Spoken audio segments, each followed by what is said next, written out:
Jürgen, just first of all, check on the injury and illness situation. Virgil van Dijk, how is he? Dejan Lovren, will he be back? Fabinho, Trent, Wijnaldum, and Joe Gomez.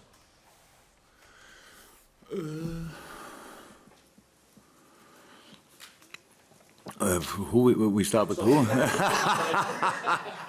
So yes, Wirtz was a little bit ill, and but he trained yesterday, so we will see. We'll train today, and then we will see. Dan fine. Ginny trained. Fabinho will train today. Trent getting closer and closer. Looks all very positive, but will not be ready for tomorrow. Gini trained. I think I said. Yeah. Mr. Wijnaldum was part of training. And Joe Gomez as well. Yeah, no. As well as the warm weather training, it seemed that you were able to take a break from news media, social media. So how beneficial has getting out of that spotlight been, I suppose, for you, particularly when you're embroiled in this type of work? First of all, I'm really proud on the boys that we are able to do that in 2019. There was really nothing out on social media. No, one little session. Yes, yeah, with Ox. Yeah, good. That was the question. That was good that we could do that. But I said, usually you would say now we didn't have games in that time, which is, I would say, having one game in a time would have been good, even if it would have been maybe difficult lineup-wise, because we needed really a couple of days for the boys to be part of training. But still, a few players couldn't or were not part of training until 2 days ago, stuff like that. So it was not perfect. It's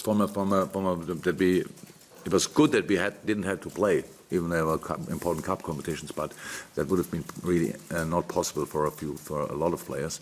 But now we have a few more days. We had a few more days, and now we have to show that Leicester had exactly the same situation. So there's not a massive advantage or whatever. It's just a situation, and they could bring back Maguire, how I heard, after an injury in the last game.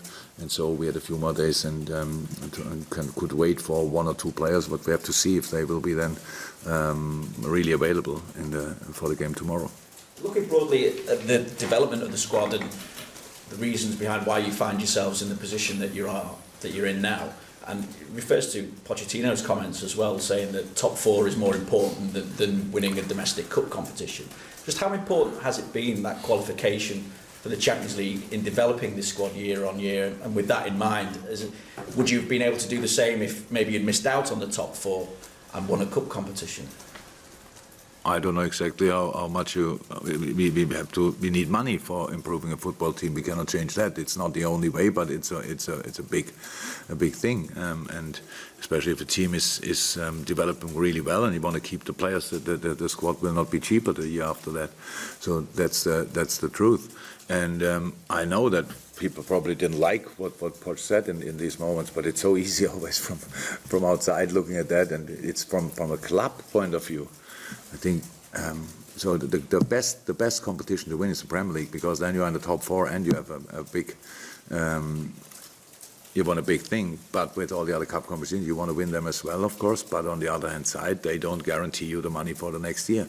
So that's why top four is so important. If you would ask, you should ask the owners much more about that, what they think, and they would probably say, yes, it's really important. And if I know for the supporters it's different, because they want to have silverware or whatever, but on the other hand side, you win 1 year silverware, and next year you are 8th in the table, nobody likes that as well, and then nobody talks about the silverware from last year. So, and give you any time to try it again or whatever. That's the situation. So I understand 100% what Poch said. That's but in a club like Liverpool, and we always have to go for everything. And I think the best thing we did, that everybody can see that we are around the decisive things again. So that was for a couple of years not like this, but now it is again like this. That's positive. But at the end, it's really, really important that you are in the Champions League next year as well. When we spoke about Leicester City just before Christmas, or around Christmas at least, they'd just beaten Chelsea and Manchester City, and I think one or two people were sitting up again about them, and since then they've lost 4 out of 5. So which Leicester City do you look at for this match? I think Dr. said everything about it, that they like playing against the top sides, because it makes sense. They are not that much a counter-attacking side anymore than they have been in the past. But of course, it's a massive threat.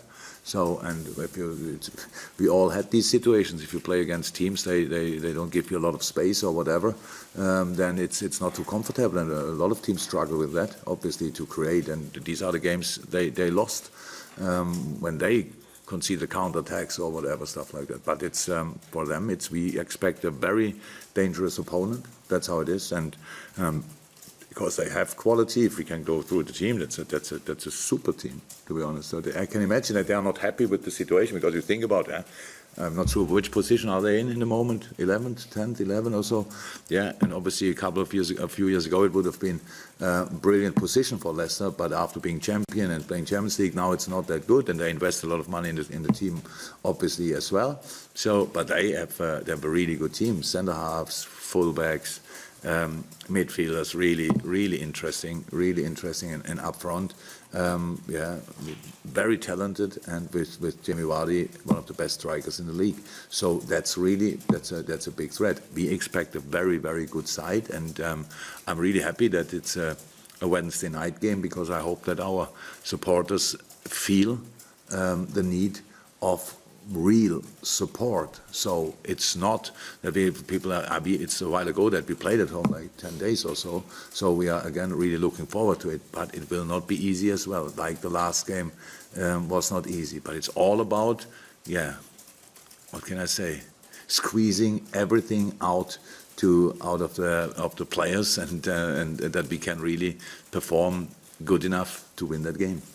And in terms of needing that support as well, it's the first time for 7 matches, I think, that City have played before Liverpool in a Premier League match round. What difference does that make? For me, no difference. So if we say we win the game and then we are not interested in other results and stuff like that, how can we change the approach then in that situation? For me, it's not a difference. I've said it a few times since it's like this. I expect to win City every game, and I think I understand a little bit about football, and makes sense that you think like this. So I would expect they beat Newcastle at Newcastle. But if we'll still watch the game, if it's possible, can I watch it or not really? Is that? Is it BT?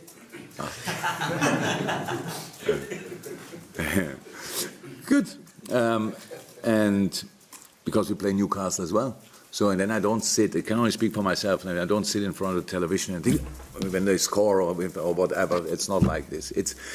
I really believe in, you have to do your own work, and you have to do your own job if you want to have something, and don't be concentrated on other teams or whatever. It doesn't make sense and doesn't help on the other hand side. And I will not be, whatever result that will happen tonight, I expect to be 1 point up tomorrow before the game, and that doesn't bother me. Thank you. Just wondering how much work you've had to do on the solution for a right back for this game over last week. Yeah, you have to wait until tomorrow. I'm asking for the solution. Yeah, of course. What a fantastic question. Even better answer. Yeah. So we will play with the right back or a wing back. Wow. Ooh. But you're not going to tell me how much I don't know. I cannot. I have no clue what we are doing, to be honest. Okay. Yeah. Yeah. Anything else? No.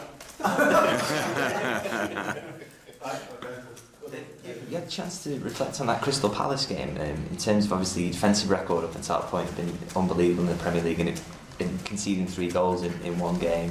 Do you think it was just sort of a freak circumstance and one of those things that can happen, or was there stuff that you felt that maybe the team did wrong around the goals? Or yeah, we play all games and we have time for that, of course. And not that I think in the last 4 or 5 names too much about it, to be honest. It's the Crystal Palace game. We can go through it. The first half was exactly like we would have expected. So a very, very good organized, very deep defending side with an unbelievable counter-attacking threat with especially Zaha. Is an exceptional player, and it's exactly like it happened. We had the moments, we had the situation, not the clearest chance in the world, but it was a normal game, and then they are 1-0 up. So. And second half we had a good restart, if you want. But then the other big opportunity or the big skill of Crystal Palace, set pieces, very smart way, good half legal block on Verge, and we were not in the right mindset in that moment, because after that they did the same block, but then we had the balls again. And in this moment they had it. So these are little holes of concentration which you don't like, but we have to accept them, and they cannot put the finger then really deep in it and say, well, how can that happen? Because it didn't happen before 500 times. So you have to accept a day like that. We're conceding 3 goals. The third goal was in the moment when everybody thought we decided the game a second ago. So that's how it is. It was a very intense game with a lot of things. 10 players on the pitch. We scored 1 with 10, which is good. And then it's like, done. We came through it somehow. And that's the moment they scored. So all goals for different reasons, but it's not.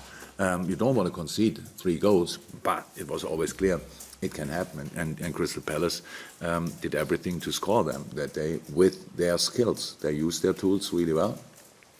And I would say especially Zaha is not always to defend. The set piece is to defend, and the third goal is 100% to defend, but it was just a few switched off a bit too late in that specific situation. It's still not right, but I can understand why it happened. Just on Vardy, he's got an excellent record against Liverpool and against a lot of the top teams. What is it that makes him so dangerous, and what do you have to do to negate that? His quality, the speed he has, the finishing skills he has. But we made a few times we made it pretty easy for him. I think Lucas Leiva did he get an assist for that goal? So that I would have scored that goal, but but Jamie is a fantastic striker, really, and you can see each fibre of his body is really always on this decisive situation. He always wait for the balls over shoulder. Now he's, I think, is more involved in defending. Meanwhile, than he maybe was in the past, but is. Brings him in another situation, doesn't make it easier to defend him, to be honest. So it's really he's a massive threat, and he was always. But it's not the only one in that team. Maddison, really good player. Not only set pieces, fine footballer. Gray, yeah, it's just Pereira. There's a lot of really. It's proper quality. Albrighton. That's just. Either way, experienced and good tuned with all the other players, or very skillful and quick and all that stuff. Having Chilwell then making the left flank up and down. So that's all makes it all interesting. But yeah, I don't know exactly why Jamie has that good record against us. I would say -1 goal, because that was the only one I thought he shouldn't have scored. The best one he scored at Leicester, I think, in the year when they got champion. It was. He passed the halfway line and shot right, pretty much. But yeah, it was a good year for them. And yeah, no, very good player, and that's the main reason why he's such a threat. Nothing else, no? Good. Okay, guys, thank you very much. Thank you. Welcome.